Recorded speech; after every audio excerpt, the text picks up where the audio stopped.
Job 21. Job says God will deal with the wicked. Then Job responded, "Listen carefully to my speech, and let this be your way of consolation.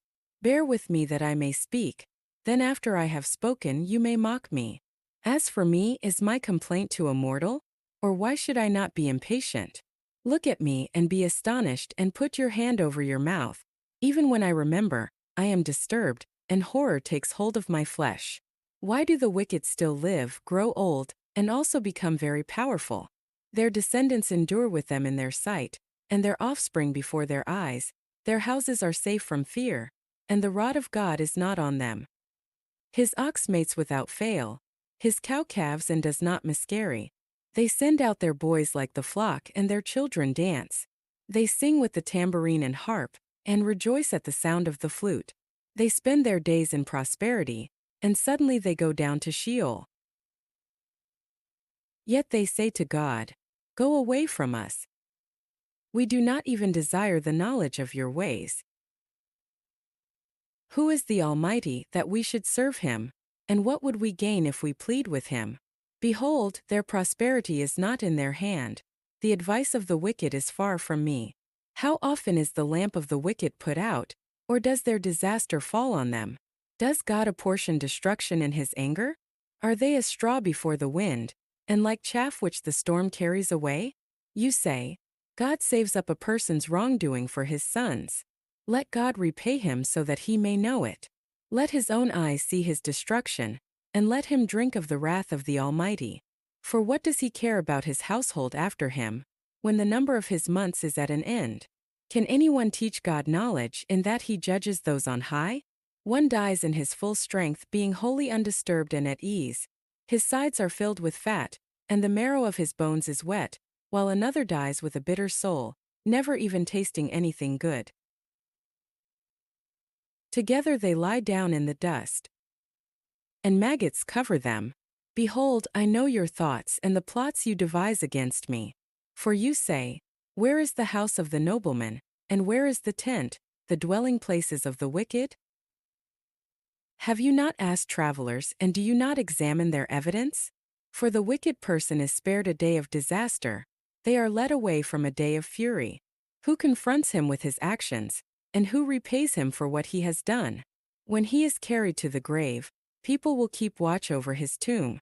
The clods of the valley will gently cover him. Moreover, all mankind will follow after him, while countless others go before him. So how dare you give me empty comfort? For your answers remain nothing but falsehood." Job 22. Eliphaz accuses and exhorts Job. Then Eliphaz the Temanite responded, "Can a strong man be of use to God, or a wise one be useful to himself? Is it any pleasure to the Almighty if you are righteous, or gain if you make your ways blameless? Is it because of your reverence that he punishes you, that he enters into judgment against you? Is your wickedness not abundant, and is there no end to your guilty deeds? For you have seized pledges from your brothers without cause, and stripped people naked. You have given the weary no water to drink, and you have withheld bread from the hungry. But the earth belongs to the powerful man, and the one who is honorable dwells on it. You have sent widows away empty, and the strength of orphans has been crushed. Therefore traps surround you, and sudden dread terrifies you, or darkness, so that you cannot see, and a flood of water covers you. Is God not in the height of heaven? Look also at the highest stars, how high they are. But you say, what does God know? Can he judge through the thick darkness? Clouds are a hiding place for him, so that he cannot see, and he walks on the vault of heaven.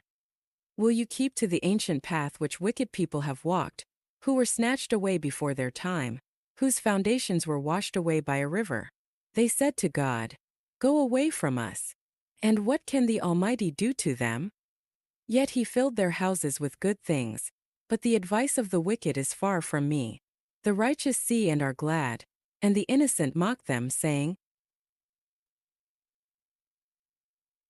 "Truly our enemies are eliminated, and fire has consumed their abundance.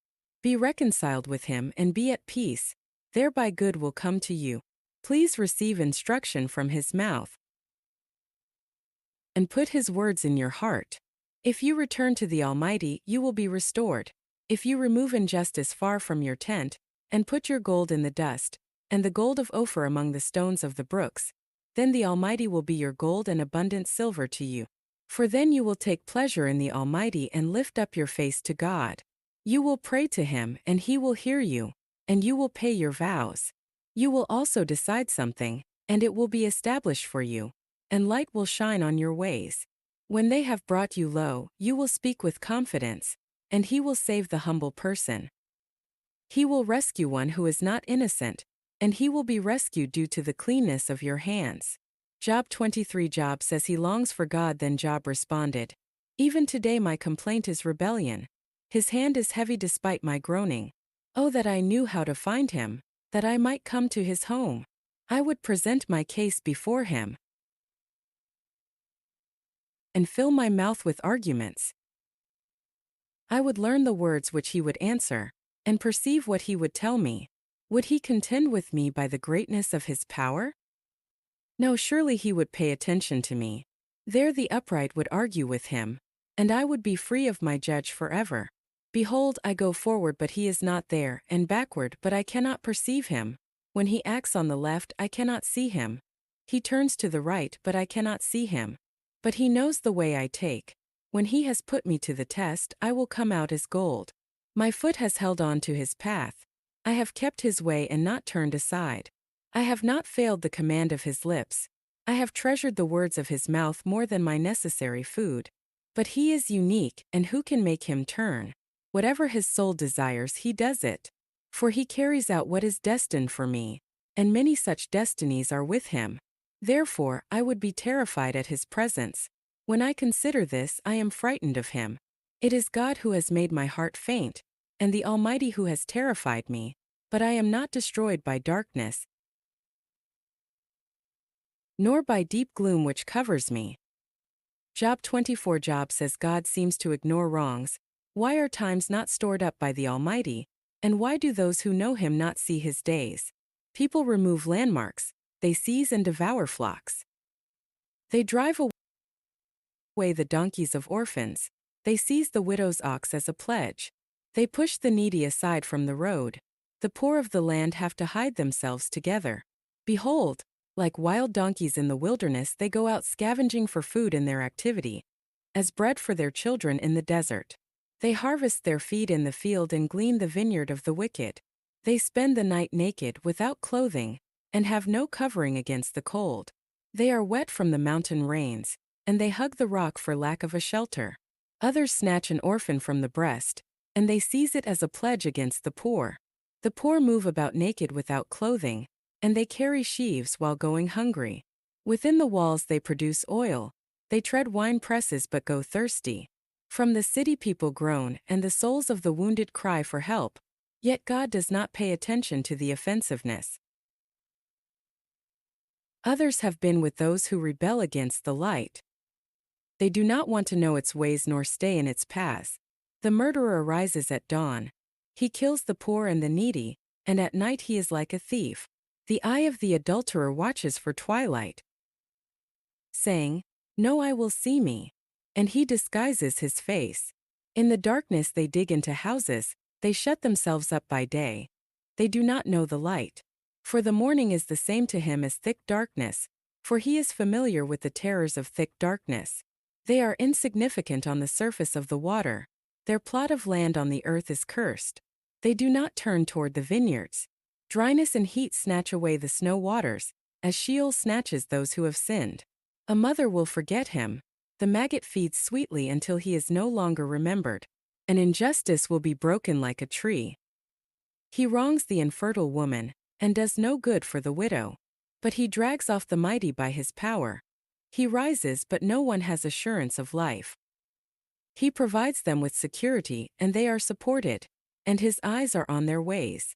They are exalted a little while, then they are gone. Moreover, they are brought low, and like everything they are gathered up. Like the heads of grain they wither. Now if it is not so, who can prove me a liar, and make my speech worthless?